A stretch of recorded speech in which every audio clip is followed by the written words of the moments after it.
Hi everyone, welcome to Homerino Collectibles, where today we're going to be taking a look at the Funko Fallout Legacy Collection number 2 Power Armor action figure. So these collections, there's the Skyrim one, there's only 2 figures in that. Fallout one, only 2 figures in that. Only having 2 figures in each of these waves for these games, I really hope that they are going to revisit them and bring out more characters. From Fallout we can have like ghouls and stuff. In Skyrim we can have like necromancers and vampires and just lots of epic stuff and all the different types of armors. Here we have a very clean cut looking power armor. I want an outcast one, I want like a battle damage one, I want the different types of power armor, so you know, there's so much stuff that they could do, but at the moment it's looking like there's only going to be the 2 figures and they've pretty much stopped. So if you guys have any information on it, whether they have stopped or whether they have actually revealed that they are going to be doing more stuff, not like more games but actually more stuff within Fallout and Skyrim in particular, then let me know, because I honestly have no idea. I haven't researched it or anything, so let me know, because I really do want to collect more of these figures if they make them, obviously. But without further ado, let's go ahead and get this thing out of the packaging and take a look. And here we have the power armor out of the packaging, and overall I think it is a pretty nicely done action figure. So it does come with the one accessory, the laser rifle that we can see right here. It can be quite fiddly to get it into the hands perfectly, especially this one, but once you get it in there it does look great. And like I said right at the start, like, it's a very clean cut power armor, so the detail on the weapon and the detail on the armor is not as much as what you would see in the game. They are pretty much like brand new factory sort of stuff. So there is some, I don't know if it's like sprayed or dry brush, I guess it's sprayed. There is a little bit of a darker silver on there. We have a bit of yellow paint on there as well. But certainly it would have been better if it was a really beaten up version of the laser rifle. And then the same with the armor, the paint app, it looks like it has some kind of weathering on there. You can see it doesn't look super clean and shiny, but at the same time, like, it looks hand painted, so it might just be imperfections in the paint makes it look like it's slightly weathered. But for the most part, it is just you know, the one color, and then it appears to have a darker color on there. You can definitely see it on the shoulders right here, but in other places I'm not sure if it's actually intentionally applied or if it's just the imperfections in the paint strokes. But it looks like a nice factory fresh look, but obviously they were mass manufactured and everything, so you know, it gives it that kind of rugged look and feel as well, which is great for this style armor.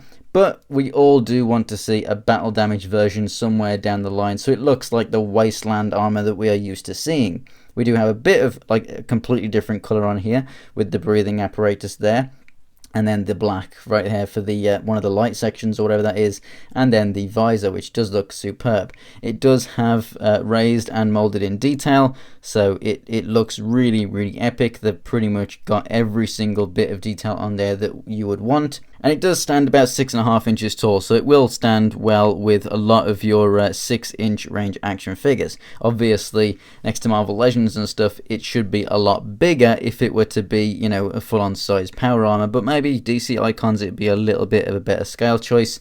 So as for the articulation, the head is extremely tight, but you can get it to move left and right, and it does move forward and back a little bit, but not all that much, just because there's not all that much room in there. The shoulder bells here do actually rotate.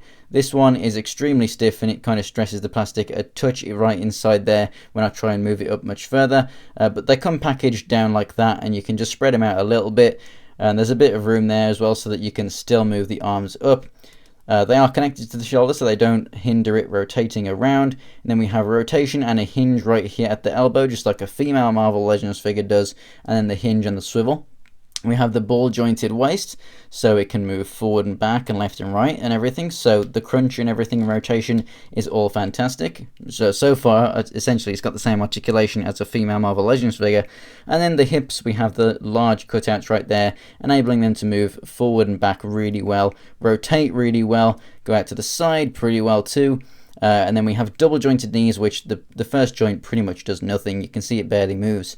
It's mainly just this single joint down here, which brings it to almost 90. And then we have ball jointed feet, so they move forward and back a little bit, left and right a little bit, and then have a tiny little bit of ankle pivot, but really nothing major at all.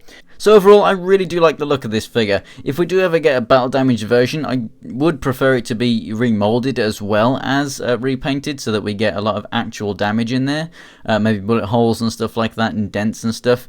But I really do want to see repaints of this armor of some kind further down the line, especially some Outcast. That would be fantastic. But obviously, we want to see some Brotherhood of Steel logos on this thing, so hopefully we get some Brotherhood power armor as well at some point too.